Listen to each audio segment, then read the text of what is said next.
Uma coisa que a gente precisa lembrar é que a gente não vai entrar no céu por conta do grupo. Mas não existe porta giratória na Nova Jerusalém, onde passa por cada vez. A gente vai entrar de bando. A salvação é individual, mas a gente vai entrar como família. Mateus 18,15 diz assim, esperar vocês acharem aí. Mateus 18,15 para mim é um dos textos mais incríveis da Bíblia. Mateus 18,15 diz: se o seu irmão pecar contra você, vá como? Com muita gente? A sós com ele e mostre-lhe o erro. Se ele ouvir, você ganhou o seu irmão. Ah, mas aquela pessoa falou um negócio que eu fiquei muito chateada. Com quem que você tem que falar? Com a pessoa. Não, mas eu não quero nem ver ela na minha frente. Não é esse o padrão da igreja de Deus. Tem alguma coisa contra alguém? Eu preciso ir falar com ela. Tudo bem, na hora não é o momento. Está tudo certo. Talvez você esteja com a energia muito, com o seu coração muito acelerado. Então ore e vá falar. Porque no céu a gente vai entrar todo mundo junto. E não vai ter no céu alguém que passa e vira a cara. Não vai ter. Porque a gente vai entrar lá como família. Ah, eu não vou conhecer todo mundo que está lá, realmente. Mas as pessoas que eu vou conhecer, eu preciso estar bem. Sabe? Qual é o grande problema nesse quesito? Eu olho para esse texto e eu falo assim, tá, eu preciso falar com a pessoa e eu estou chateado com ela. Eu vou lá. Aí eu passo para alguém, vou usar um nome aqui aleatório, tá? Leandro. Eu chego e falo assim, nossa, mano, eu estou tão chateado com o Leandro por conta disso. Na verdade a gente não fala, né? A gente faz pedido de oração. Você já viu que crente não faz fofoca, né? Crente faz pedido de oração. Ai, quero pedir que você ore por mim, porque eu estou tão chateado com o Leandro, que ele fez isso. Aí eu passo por outro, ó. Amanhã eu vou falar com o Leandro, ora por mim, que eu estou chateado que ele fez isso. Quando eu chego no Leandro, eu falo, Leandro, eu faço o que a Bíblia diz. Leandro, eu estou muito chateado porque você falou isso. O Leandro chega para mim e fala, cara, me desculpa, porque eu nem sabia que tinha causado isso em você. E nem foi minha intenção. E aí eu descubro que foi um mal entendido. E eu saio dali com o coração leve. Sabe qual é o problema? Eu não volto nas pessoas que eu falei mal do Leandro para dizer que eu estava errado. Então, a segunda característica da igreja de Deus, que somos nós, é uma igreja unida. É uma igreja que se perdoa, que vai se buscando, vai se perdoando, e assim a gente vai chegando no céu. Lembre-se de uma frase que eu ouvi uma vez: igreja é hospital. Aqui tem gente sem um pé, tem gente sem uma mão, tem gente com problema na cabeça. Só que qual é a diferença? Está todo mundo aqui atrás do quê? Do médico. E não é porque o outro não tem o pé que ele é melhor do que eu. Então, se a gente está aqui para se ajudar, vamos ajudar um ao outro. Essa é a segunda característica. E a última característica que eu quero trabalhar com vocês é Atos capítulo 1, verso 8. Primeiro, precisamos ser uma igreja da Bíblia, uma igreja que examina as Escrituras. Segundo, uma igreja unida. E terceiro, uma igreja intencional.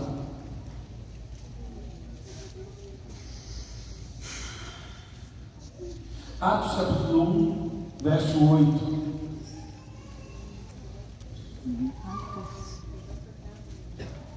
E diz assim: mas recebereis poder ao descer sobre vós o quê? O Espírito Santo, e serão minhas testemunhas em Jerusalém, em toda a Judéia, Samaria e até os confins da terra. Precisamos ser uma igreja intencional, uma igreja que sai para pregar o Evangelho. Nós não vamos entrar no céu sem ter influenciado alguém. Ah, pastor, mas eu não sou muito bom no estudo bíblico. Quem disse que A pessoa que convida, que acolhe, que abraça, também está pregando o Evangelho. Eu falei quando eu estava no culto da manutenção, o pessoal da manutenção, eu falei assim, quando a gente estava falando dos 10 dias sobre a saúde missionária, eu falei, o fato de você fazer um bolo, a senhora mesmo que sabe fazer bolo muito bem, e você sabe que na igreja tinha que ter um ministério dos bolos, porque seria maravilhoso. Então assim, você faz um bolo, sábado de manhã, você passou na casa do teu vizinho, deixou ali, hoje é um dia especial, esse é um presente para você. Você está falando de Jesus para alguém. Aí, paz com vocês, eu estava dando este exemplo na manutenção, e um dos rapazes ali falou que ele e a esposa fizeram isso com o vizinho, e hoje eles conversam constantemente. O vizinho era uma pessoa mais fechada, mais séria, não falava, vizinho novo. Eles foram lá e levaram o bolo. A partir daí, o contato abriu. Está sendo Jesus. Nós estamos sendo uma igreja que não vai somente ao barbeiro para poder cortar o cabelo, ou só vai no salão para poder pintar o cabelo, ou cortar também. Mas, como que eu posso falar de Jesus para aquela pessoa? O outro texto que fala sobre isso é 2 Timóteo. Abre aí a sua Bíblia, 2 Timóteo, capítulo 4.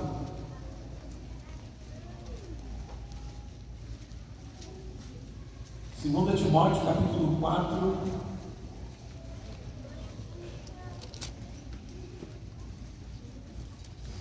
verso 2.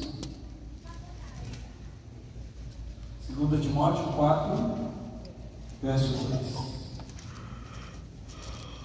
Não sei se ajuda, mas 2 Timóteo fica distintivo. Não sei se ajuda. 2 Timóteo 4, verso 2 diz: pregue a palavra e esteja preparado a tempo e fora de tempo. Repreenda, corrija, exorte com toda a paciência e doutrina. A sua versão deve estar um pouquinho diferente da minha, né? Mas a parte principal está igual. Pregue a palavra quando? Todo tempo. Em tempo e fora de tempo. Nós não podemos achar que existe ano sabático de pregar a palavra. Não existe. Por quê? Essa é a minha missão. Faz parte da genética. Quando Cristo me conquistou, esse texto a gente não vai ler, mas é Pedro, acho que capítulo 2, verso 29 ou 29, vai dizer: Ele vos chamou a fim de você proclamar para as outras pessoas aquele que vos chamou das trevas para a sua maravilhosa luz. E a pergunta que eu faço para nós estamos pregando? E eu não estou falando daqui da frente. Se hoje você fazer um mapa geral na tua vida, quem você está influenciando para levar para Cristo? De qualquer forma. Talvez você fale assim: tem tanta gente não é ninguém. Como assim? Porque nós precisamos ser intencionais. Eu preciso me aproximar de alguém de forma intencional. O pastor Felipe e a Kelly foram missionários em outro país.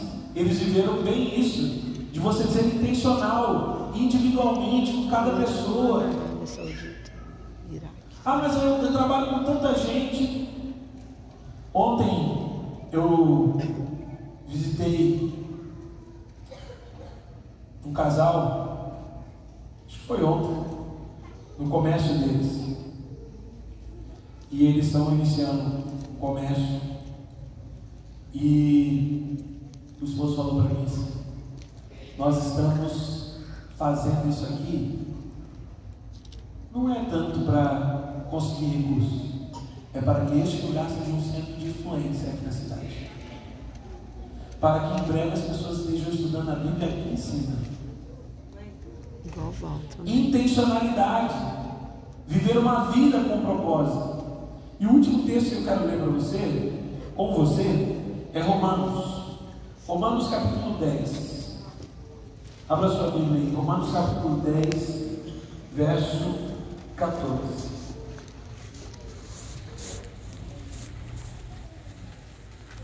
Romanos 10, verso 14. Este é o questionamento, tá? Que a Bíblia nos traz. Como, pois, invocarão aquele a quem não creram? E como crerão naquele de quem não ouviram falar?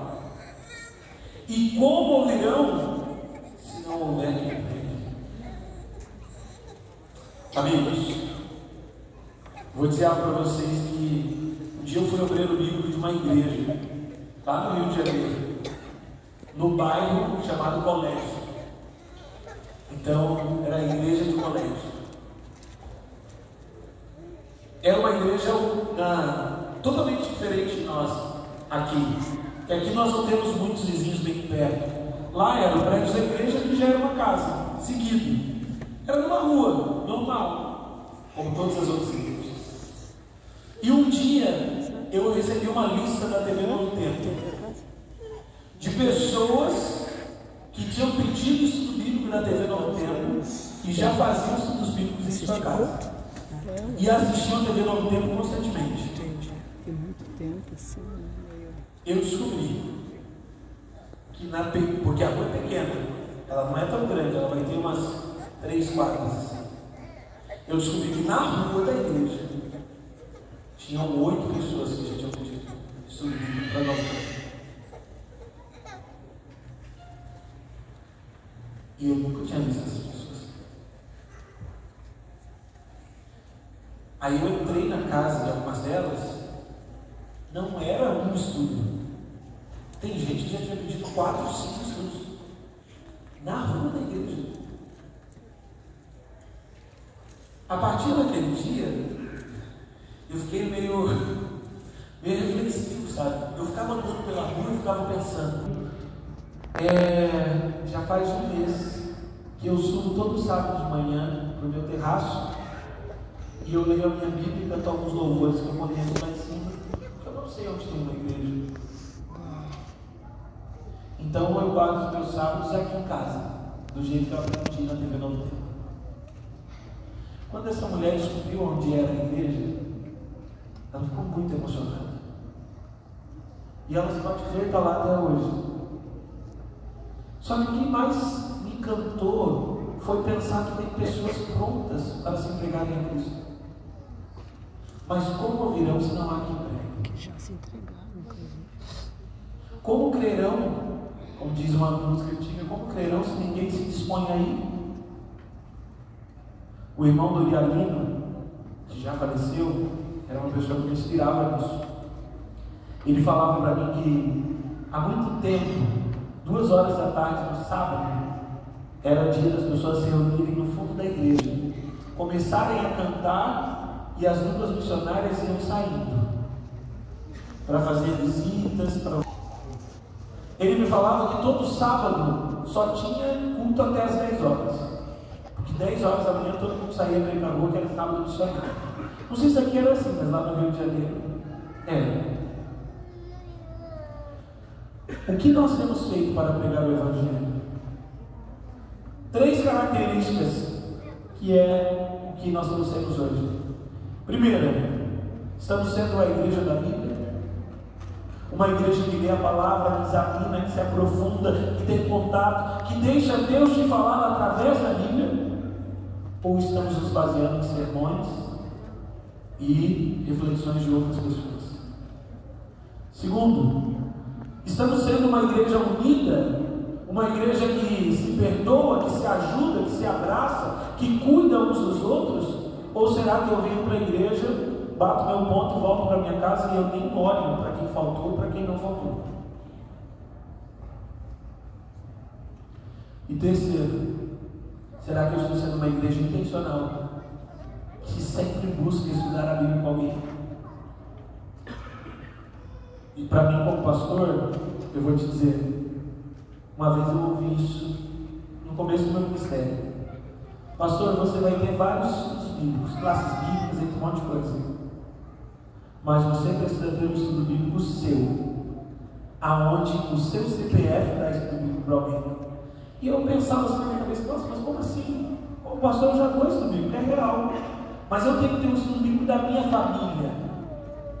Sabe? Que a gente abraça, que a gente leva para casa, que a gente apoia. Porque senão eu corro risco de fazer isso pela função e não por ser cristão. Eu quero encerrar trazendo para vocês uma ilustração simples, mas que fala muito sobre tudo que a gente conversou até aqui. Para quem não sabe, o farol ele serve para guiar os barcos até o seu destino em meio às tempestades. E um pequeno vilarejo havia um farol. E muitos navegantes dependiam desse farol para iluminar o seu caminho e chegar em segurança até seus destinos. O farol ele não era apenas uma construção, mas era uma diferença entre a vida e a morte. Se o farol não estivesse ali, muita gente teria morrido por não ver o caminho. Com o passar dos anos, o farol ficou conhecido. Então as pessoas começaram a visitar o farol e começaram a ir lá porque é o ponto turístico daquele pequeno vilarejo. Sabe o que a cidade fez? Pintaram as paredes, colocaram cadeiras confortáveis para os visitantes e até começaram a usar ele como salão de eventos. Você vê, até no Cristo ele todo em casamento hoje, né? Então o farol começou a ser um lugar onde as pessoas casavam, faziam festas. Ele se tornou um lugar muito bonito, acolhedor, mas pouco a pouco eles se esqueceram de trocar algumas coisas. Sabe o quê? As lâmpadas do farol. Era lindo para visitar, mas as lâmpadas que iluminavam o caminho, aos poucos foram quebrando. Não eram mais verificadas com frequência. E o farol sequer conseguia iluminar o mar. Então, em meio a uma noite de tempestade, um grande navio se aproximou da costa. Sem a luz para guiar, ele se chocou contra aquelas rochas e todas as pessoas que estavam ali morreram. O povo do vilarejo ficou extremamente assustado. Um navio, muita gente morrendo. E aí falaram, tá, mas eles não viram o farol? Não. Eles viram o farol. Só que o farol não estava cumprindo com a função dele. O lugar era bonito, era confortável, mas eles esqueceram da verdadeira missão daquele farol, que era guiar pessoas que estavam perdidas até o porto seguro. Sabe, Deus quer que nós como igreja sejamos um farol, uma igreja da Bíblia, que mantém a luz acesa com a palavra de Deus. Nós temos que ser um farol como uma igreja unida, onde cada um trabalha junto para que a luz do Evangelho brilhe cada vez mais e mais. E precisamos ser um farol como uma igreja que prega, iluminando o caminho daqueles que estão perdidos em meio à escuridão. Não adianta bancos confortáveis, não adianta boa iluminação e um ar-condicionado que nos protege do sol, se esquecermos que a nossa missão não é aqui dentro, lá fora sim. Não adianta bons cultos se em casa a gente não estudar a Bíblia. Não adianta louvores maravilhosos se em casa a gente não lê os salmos. Não adianta promover vários eventos para unir a igreja se quando eu vou para casa eu não mando mensagem para ninguém para saber como é que está. Verdade. Essa é a mensagem de hoje para nós. Essa é a igreja que Deus quer que sejamos. E fica o meu apelo para você e para mim. Estamos sendo essa igreja? Ou será que a gente está iluminando não, a gente está está promovendo coisas confortáveis para esse farol aqui, mas ele não está mais iluminando. Se você tem que ler mais a Bíblia, faça um concerto com Deus hoje. Peça ajuda dele. Se você tem que perdoar alguém ou pedir perdão, peça a ajuda de Deus. Porque lembre-se, nós vamos para o céu de bando. Salvação individual, mas nós vamos para o céu todo mundo junto. E se você precisa pregar mais o Evangelho, e eu preciso pregar mais o Evangelho, faça um propósito com Deus de ser intencional com as pessoas que estão perto de você. Comece pelos seus vizinhos, as pessoas com quem você faz academia, com quem você trabalha, com quem você estuda. Vai ter uma música agora, e tem uma frase nessa música que para mim é a principal, que é assim: que a tua igreja te sirva melhor. Nós temos que melhorar. Se for o teu desejo, enquanto a música for cantada, se coloque em pé onde você está e nós vamos orar no final.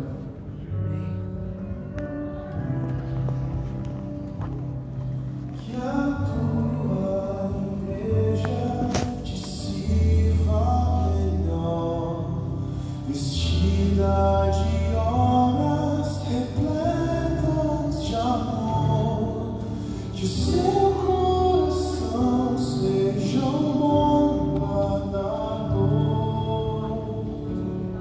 da fé que nos salvou.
Como igreja de Deus, nós possamos servir a Ele melhor do que já estamos fazendo. Querido Pai, obrigado, Senhor, porque essa palavra ela vem para nos alertar, mas também para nos indicar o caminho que devemos seguir. Nos ajuda, Pai, a ser a igreja da Bíblia, como um dia eu ouvi há muitos anos atrás. Que as pessoas, ao terem dúvidas, possam olhar para nós como um farol que está pronto a iluminar o caminho. Pai querido, queremos pedir que sejamos uma igreja unida, a ponto de que as pessoas, ao verem este povo, possam ver o Senhor. Amém. E nos ajuda, Pai, a ser uma igreja que prega o Evangelho. Amém, Senhor. Uma igreja intencional, uma igreja que desenvolve suas atividades buscando levar a Tua Palavra. Que não sejamos um farol confortável, iluminado, mas sem cumprir com a missão. Amém, Senhor.